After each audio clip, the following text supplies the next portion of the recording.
Hello everyone, my name is Sahil Agrawal, and on behalf of the entire team of PENdulum Global, I wanted to welcome you to our first webinar training video on an overview of our organization and some of the Millennium Development Goals that the United Nations has created for HIV and AIDS globally.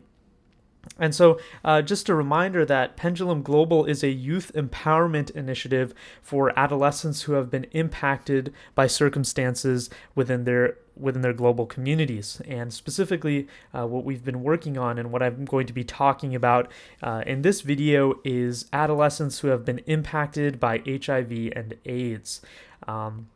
We are an organization that has been created and led by students. This organization was founded by myself and my partner, Asan Ahmad, and we are leading this organization with the intention of trying to once again empower adolescents who have been impacted by some sort of circumstance within their communities.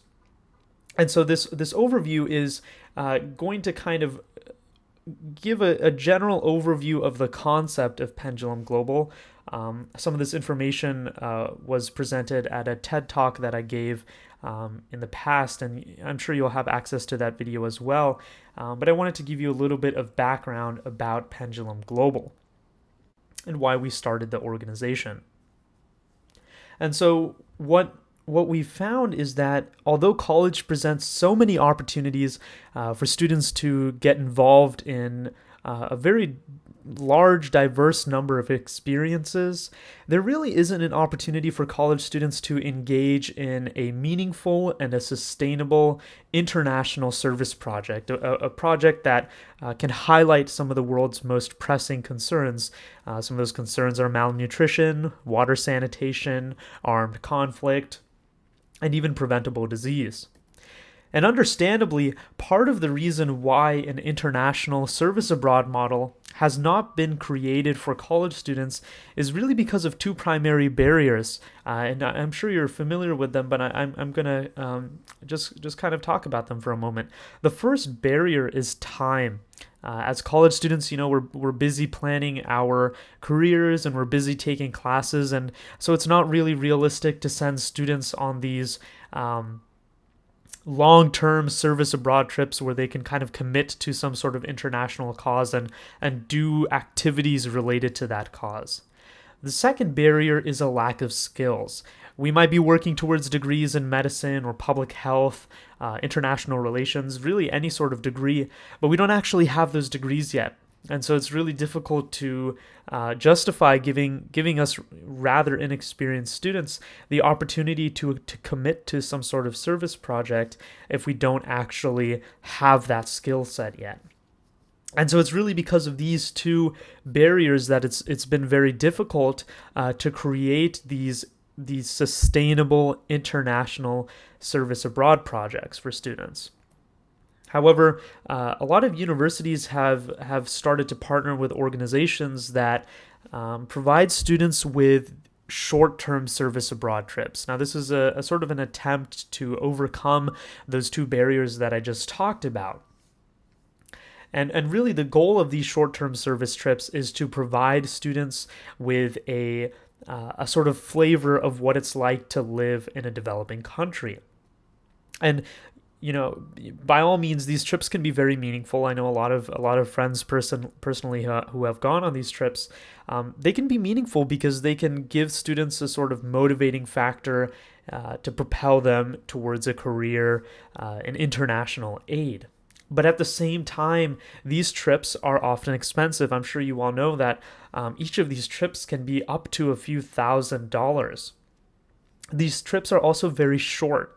Oftentimes, these trips are 1 or 2 weeks during a winter break or during a spring break. And so it's very difficult for students to make some sort of sustainable impact to an international community in such a short span of time. Also, these trips often cause students to lose the connection with the country that they did service in once they return from those trips, simply because they're not actually in that international community anymore and they're not really doing that project anymore. And finally, these service projects often allow students to observe skills, not necessarily practice those skills. And so the question that Asan and I really kind of struggled with was, how do we give college students the chance to create some sort of sustainable and uh, meaningful international service opportunity? Because it didn't really exist. And so we created Pendulum Global with the mindset that we can give students that ability to engage in a meaningful and a sustainable international service project without actually committing to going to another country. So we're not actually physically sending students to another country, and I'll get into that in a little bit. But I wanted to spend a little bit of time going over why we chose youth empowerment of adolescents who've been impacted by HIV/AIDS as our international cause that we would use for students to get involved in. And the reason why is that individuals who are HIV positive in Africa specifically, and this is a global trend as well, but we're starting in Africa, and that's where we want to keep our focus with. But individuals who are HIV positive in Africa experience several forms of social stigma. Now, the social stigma can be something like rejection or isolation by family members. It can be denial of access to local institutions like churches, and it can actually even be the barring of healthcare access to these individuals because of the belief that these individuals are not worth helping. We know today that this is not actually true, that an individual who is HIV positive, who receives their antiretroviral medications, I'll go over that in the next video on the biology of HIV infection, but if an individual who is HIV positive receives his or her medications on a regular basis, then he or she can actually live a lifespan that is equivalent to that of a person who is not infected at all. And so it's really this social stigma that's the reason why a lot of people are afraid to go to HIV clinics to get tested for infection. It's also part of the reason why individuals who are already HIV positive avoid going to clinics to get tested for, or I say, sorry, not to get tested, but to get their medications on a regular basis. It's also part of the reason why individuals who are HIV positive, or who may or may not be HIV positive, avoid using condoms during sex, because the desire to use condoms can imply that an individual is HIV positive, whether or not that's actually true or not. And so, because of all these factors that sort of stem from the social stigma of HIV infection, a lot of African countries experience very high rates of HIV prevalence. We specifically, for the Penpal program that we're starting for Pendulum Global, the reason why we focused on Swaziland is that it has one of the highest HIV prevalences in the world. Currently, about 1 out of every 4 adult in Swaziland is HIV positive. Population's about 1.5 million individuals. Very small country, encompassed by South Africa, but 1 out of 4 adults is HIV positive. And also, 15% of all adolescents who are born in that country to mothers who are HIV positive will be HIV positive themselves. And so, as you can see, this social stigma that's associated with HIV infection is kind of a big deal. And we were shocked when we were doing some research on this project that there was not a real cohesive program that existed to help to eliminate that social stigma, to help also empower those adolescents who've been impacted by HIV and AIDS towards bright futures, to help them understand that they too are just normal kids, and that their disease or their infection does not define them. And so that was the international cause that we wanted to focus on, because we wanted to show that college-age students have the ability to make an international difference, and we wanted to find an international cause that wasn't really strongly focused upon in the international community, and that importance of youth empowerment for vulnerable adolescents was that international cause that we found. And so once again, as I'm sure you already know, we created Pendulum Global to give these adolescents, these vulnerable adolescents in Swaziland and throughout the world, the opportunity to have a sort of safe medium through which they can communicate with a college student outside of their country, so in the United States or in some other country, to give, once again, to give that safe medium through which they can share their thoughts, their feelings, their beliefs, their fears, without having to worry about the social stigma associated with, for example, their HIV positive status within their local communities. And so each adolescent will be participating in this Penpal program one-on-one with a college volunteer for a period of several months. And after this program is complete, the adolescents will have the opportunity to brainstorm some sort of service project that they want to do to improve their local communities.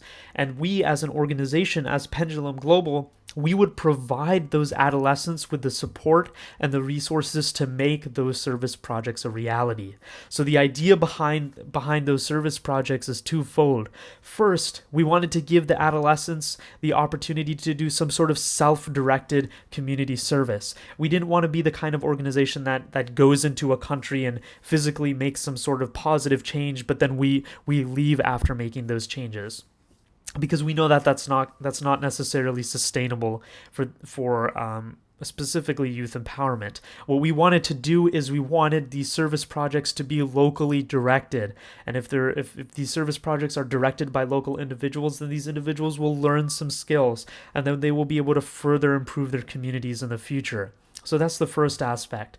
The second aspect behind the service project component is if individuals within the local community see these adolescents doing something meaningful, contributing in some cool and meaningful way to their communities, then they can recognize that these adolescents are not useless. They have the ability to contribute in some very substantial and meaningful way to their communities. And the idea now is, by observing these adolescents, these individuals and this entire community will have a reduced AIDS-related social stigma towards these adolescents who've been impacted by HIV and AIDS, specifically for our project in Swaziland. And so from the college student perspective, we can see that there are a number of benefits that exist. One is a cultural competency. You will watch a video on the cultural competency of the region that you're doing the Penpal program with. So for example, if you are doing youth empowerment in Swaziland with adolescents who've been impacted by HIV and AIDS, you will watch a video on the cultural aspects of Swaziland, so you can be culturally sensitive and understand the kinds of conversations and the kinds of background that your adolescent comes from. And kind of going hand in hand with that, I'm kind of skipping around here, you get skills development. You're going to learn from another video how to become an empowerment catalyst. How do you facilitate letter writing in a way with your adolescents so that you can empower them, so that you can have some sort of meaningful conversations with them? And so you're developing those skills, and you're gaining that comprehensive comprehensive education through our entire webinar training series. You're also gaining a global perspective here. As a student on your campus, you're not necessarily going to another country and doing service, but you're developing a global awareness because you're participating in a sustainable project that gives you the opportunity to really make a long-term impact in adolescents' life. And, if we have a larger community of volunteers, then we can actually make a pretty substantial difference to a global community. And that's what we're trying to do here. There's absolutely no cost to you as a volunteer. As a volunteer, you pay absolutely nothing to be a part of this program. We want from you is that you're willing to bring your skills, you're willing to bring your ideas, you're willing to bring your excitement to be a pen pal and to empower your adolescent. And you also have the opportunity to make a long-term commitment. As I said, you're going to be paired with an adolescent one-on-one for a period of several months. And in that way, you're really making a sustainable impact to an adolescent's life. The only cost that we can really perceive that is substantial is a lack of first-hand cultural contact. Obviously, we're not sending you to Swaziland, for example, so you don't necessarily get to have a first-hand exposure, but in a way you get a direct exposure to your adolescent, and from your adolescent and from communications with your adolescent, you do get a little bit of an understanding of the culture that your adolescent comes from. So I hope that kind of gives you a good overview of Pendulum Global and why we exist, and some of the benefits of volunteering with our organization. And so now I kind of wanted to move into one of our focus areas, which is HIV and AIDS. So as I kind of talked about a lot during this video already, one of our missions is to empower vulnerable adolescents in Swaziland, and really, hopefully, in Africa as a whole, who have been impacted by HIV and AIDS. So I wanted to go over the United Nations plan for HIV/AIDS in the future, what they call the Millennium Development Goals. These are a set of 8 goals that the United Nations has created, that the organization as a whole wants to combat by the year 2015. And of course, 2015 is coming up rather quickly, and so I kind of wanted to go over Goal 6. Goal 6, and I'm pulling all of this information from the United Nations website, www.un.org. I'm looking at Goal 6, which is to combat HIV and AIDS, malaria, and other diseases. So once again, this goal is to address not just HIV and AIDS in Swaziland or Africa, but globally. So the idea behind the United Nations is to make global changes by the year 2015. And you can see I've provided a infographic that was available on the United Nations Millennium Development Goals website, to kind of give you an overview of what the goal kind of consists of, and some of the statistics that are associated with it. And so you can spend some time if you want to pause the video and read through some of these pieces of information. But I'm going to give you a rather quick overview of what the United Nations has achieved at this point, and what are some of the things that still need to be achieved by 2015. So the goal 6A, so they have two specific goals that are related to HIV and AIDS, 6A and 6B. 6A is to stop and to reverse the spread of HIV and AIDS by 2015. And so for a large part, the United Nations has done a fantastic job really addressing this, because there has been a global reduction in the number of new infections of HIV and AIDS, and so that's been a fantastic stride. And I'm actually looking at the 2014 update that the United Nations puts up as part of its Millennium goals, but the idea here, once again, is that there has been a global reduction in the number of new HIV infections. And so what kind of, it's kind of opposite of that, but there's still been an increase in the number of people who have been living with HIV and AIDS.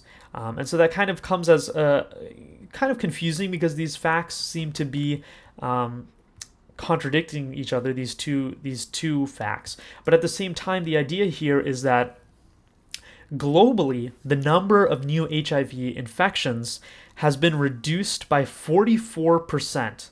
For people who are in the age bracket of 15 to 49. But at the same time, there are 2.3 million cases of people who have been newly infected from HIV. And so in total, by the end of 2012, there were 35.3 million individuals who are living with HIV worldwide. And so that is actually a record high. And so even though there's been a reduction in the number of new HIV infections, we're still at a point where we have the highest number of people in the world who are living with HIV and AIDS. But what one of the great aspects about what the United Nations have done is they've provided treatment options to mothers or soon to be mothers who are HIV positive.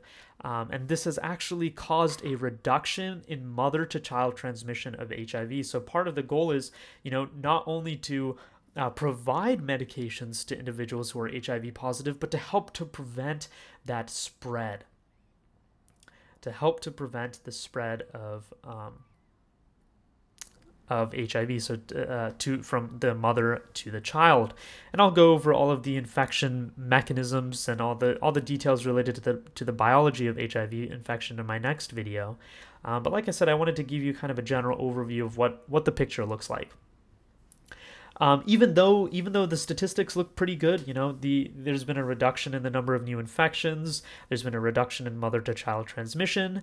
A lot of young people globally still participate in risky behavior, and that's at least partially because they lack knowledge about HIV and AIDS. So that risky behavior is typically risky sexual behavior, and that implies a lack of condom use. There's still a lot of African countries and countries globally that really have proportions of their populations who don't use condoms. So really, 6A, stop the reverse the spread of HIV/AIDS. Goal 6B is a universal access. So to provide a universal access to HIV and AIDS treatment. And I kind of talked about that in the previous goal, so I apologize for that, but let me give you some statistics. So about 9.5 million individuals now have access to HIV and AIDS treatment. And this has caused 6.6 million deaths to be averted between 1995 and 2012. The original goal that the United Nations had set within 6B was to provide access to HIV/AIDS treatment to 15 million people worldwide by 2015. And I was actually reading the 2014 report, and they said they should, they're kind of on track to making that happen.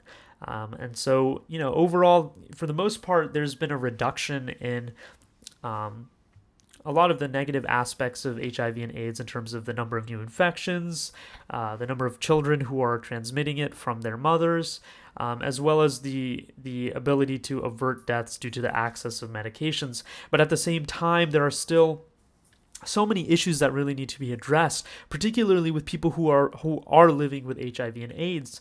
And that's kind of where we come in, where we try to address the social stigma associated with individuals who are already infected with HIV and AIDS.